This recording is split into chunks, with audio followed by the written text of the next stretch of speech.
ഏവർക്കും മലയാളം ക്ലാസ്സിലേക്ക് സ്വാഗതം. കഴിഞ്ഞ ക്ലാസ്സിൽ നമ്മൾ പഠിച്ചത് ക ഖ ഗ ഘ ങ എന്നീ കവർഗത്തിൽപ്പെടുന്ന അക്ഷരങ്ങളാണ്. ആ അക്ഷരങ്ങളോടൊപ്പം സ്വരചിഹ്നം ചേർന്ന് വരുമ്പോൾ എങ്ങനെയാണ് ഉച്ചാരണം, എങ്ങനെയാണ് എഴുതേണ്ടത് എന്നെല്ലാമാണ് നമ്മളിന്ന് പഠിക്കാൻ പോകുന്നത്. ആദ്യമായി ക എന്ന അക്ഷരത്തോടൊപ്പം സ്വരചിഹ്നം ചേർന്ന് വരുന്നതും അതിന് അനുയോജ്യമായ വാക്കുകളുമാണ് ഇന്ന് പരാമർശിക്കുന്നത്. നിങ്ങൾ പഠിക്കുമ്പോൾ ഉച്ചരിച്ച് എഴുതുക എന്നുള്ളത് നിർബന്ധമാണ്. ഇവിടെ നല്ല മഴയാണ്, അതുകൊണ്ട് ശബ്ദത്തിന് കുറച്ച് വ്യത്യാസം നിങ്ങൾക്ക് അനുഭവപ്പെടാം. ക്ലാസ്സുകളിൽ പഠിപ്പിച്ചിട്ടുള്ള എല്ലാ കാര്യങ്ങളും കൃത്യമായി പഠിച്ചെടുക്കുക. 30 ഡേയ്സ് ചലഞ്ച് വലിയൊരു വിജയമാക്കി മാറ്റുവാൻ നിങ്ങളാണ് സഹായിക്കേണ്ടത്. നിങ്ങളോടൊപ്പം ഞാനുണ്ട്. ക എന്ന അക്ഷരത്തോടൊപ്പം ആ ആ ക ക കട കാക്ക കട കാക്ക കി കീ കി കീ കിളി കീരി കിളി കീരി കുക്കൂ കുക്കൂ കുട കൂട് കുട കൂട്. പറഞ്ഞു വേണം ബുക്കിലേക്ക് എഴുതാൻ. കൃ കൃ കൃഷി കൃഷി കൃഷി കെ കേ കായ് കെ കേ കായ് കെണി കേരളം കൈത. പറഞ്ഞെഴുതുക. കൊക്കോ കൗ കൊക്ക് കോഴി കൗതുകം.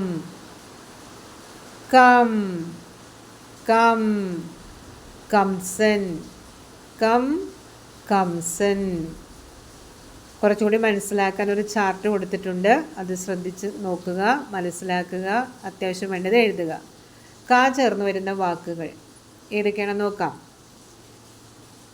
കണ്ണ് കണ്ണ് കണ്ണ് കടൽ കടൽ കടൽ കപ്പൽ കപ്പൽ കതക് കതക് കരിമ്പ് കരിമ്പ് കടുവ കടുവ കടുവ കഥ കഥ കഥ കല്ല് കല്ല്. കൂടെ പറയുക. കല്ല്.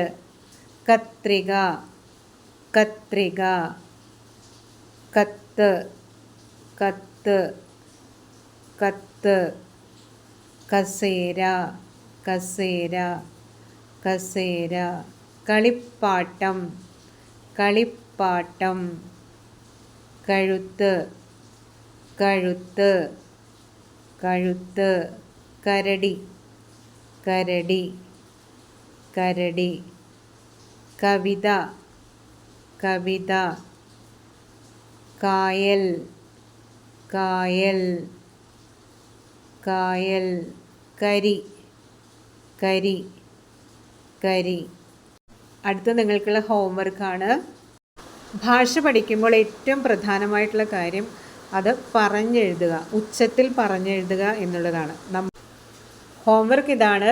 ചിഹ്നം ചേർത്ത് എഴുതാൻ ഖ ഗ ഘ എന്നീ അക്ഷരങ്ങളോടൊപ്പം ക എന്ന അക്ഷരത്തിൽ നമ്മൾ കണ്ടില്ലേ സ്വരചിഹ്നം ചേർത്ത് എഴുതിയത്, അതുപോലെ ചേർത്തെഴുതുക. വാക്കുകളും കണ്ടുപിടിക്കുക. ആദ്യമായിട്ടാണ് ഈ ചാനൽ കാണുന്നതെങ്കിൽ ലൈക്ക് ചെയ്യാനും ഷെയർ ചെയ്യാനും ഹൈപ്പ് ചെയ്യാനും സബ്സ്ക്രൈബ് ചെയ്യാനും മറക്കരുത്.